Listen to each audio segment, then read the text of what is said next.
It is hard to understate just how close the US is to hitting the debt ceiling. There are talks again. But no agreement. No bill. Nothing close, as Treasury Secretary Janet Yellen reiterated on NBC that the hard deadline was June 1. Yellen added that the government would struggle to pay its bills beyond June 15 if Congress doesn't take action. So how do the sides sidestep an epic collision with the debt ceiling?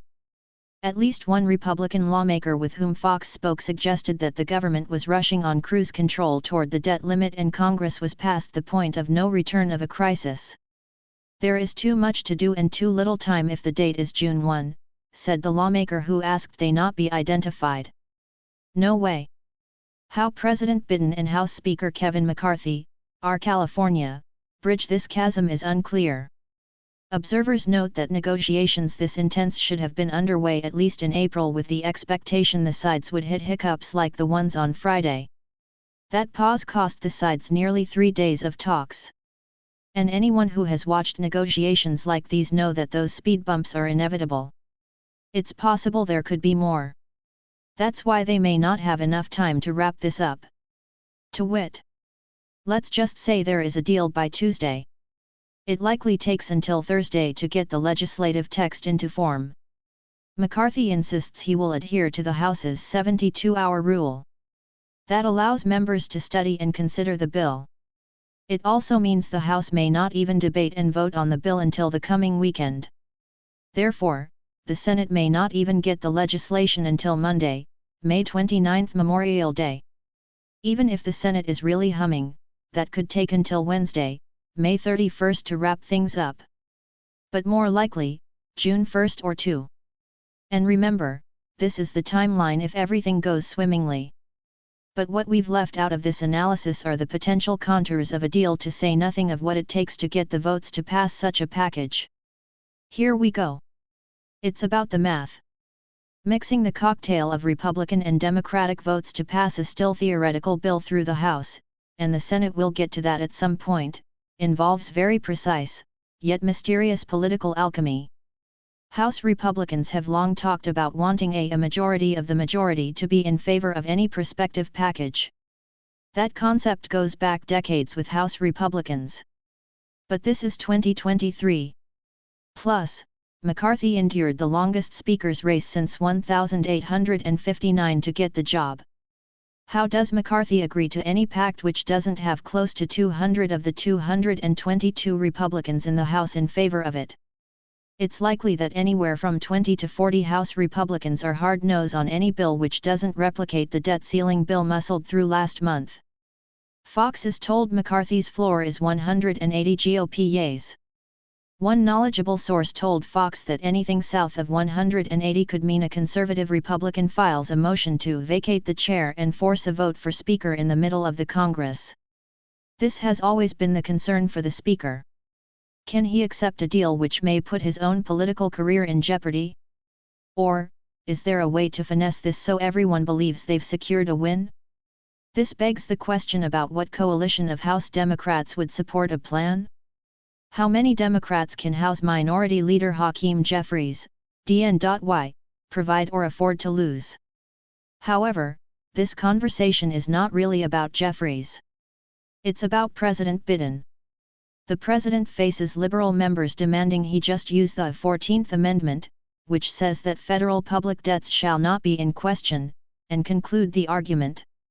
Progressives are leery of President Biden giving up too much, especially on domestic spending and work requirements for those receiving welfare benefits. Who exactly is going to be willing to walk the plank to get this done or hold true to their principles? Here's another challenge for McCarthy: the House's debt ceiling bill could pose a problem in the negotiations. President Biden withheld from negotiations until the House approved its bill, albeit one which secured 0 Democratic votes and has no chance of overcoming a filibuster in the democratically controlled Senate. However, there is something worth noting about the House GOP's debt ceiling bill. Passage of that measure was McCarthy's greatest accomplishment since clasping the Speaker's gavel. He had little to stand on in these negotiations had the House not approved the Republican package.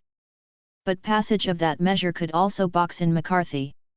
Fox is told that more and more House Republicans refuse to budge from that bill. McCarthy pushed so hard to get lawmakers to agree to that package that many are reluctant to accept anything short of that measure. Moreover, McCarthy isn't former House Speaker Nancy Pelosi, D. California. Pelosi often designed legislation to score the necessary matrix of votes. One senior House Republican told Fox last week that McCarthy is more big picture and hands-off.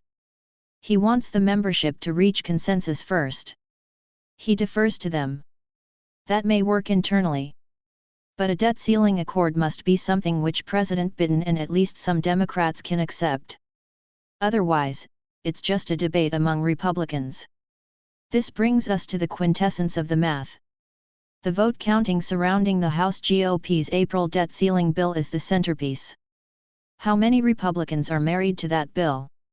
How many can go for something less than that bill? That will dictate where this debate heads over the next few days. Now, let's go back to timing. The casual observer may believe that lawmakers are all hunkered down in Washington until they find a solution. That's not the case. Only few were in D.C. over the weekend. The House of Representatives is in session this week but scheduled for a recess next week.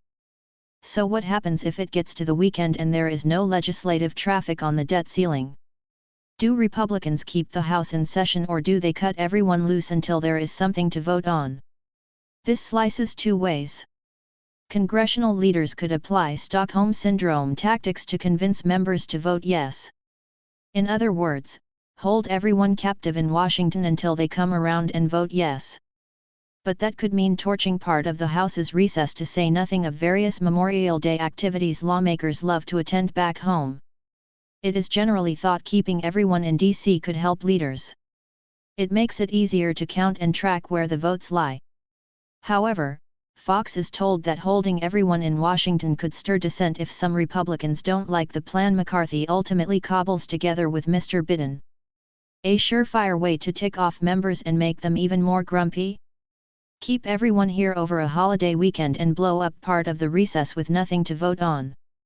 It's unclear which path the sides may take. But what if there's nothing to vote on? That spells trouble as the country hurtles toward the June 1 debt ceiling deadline.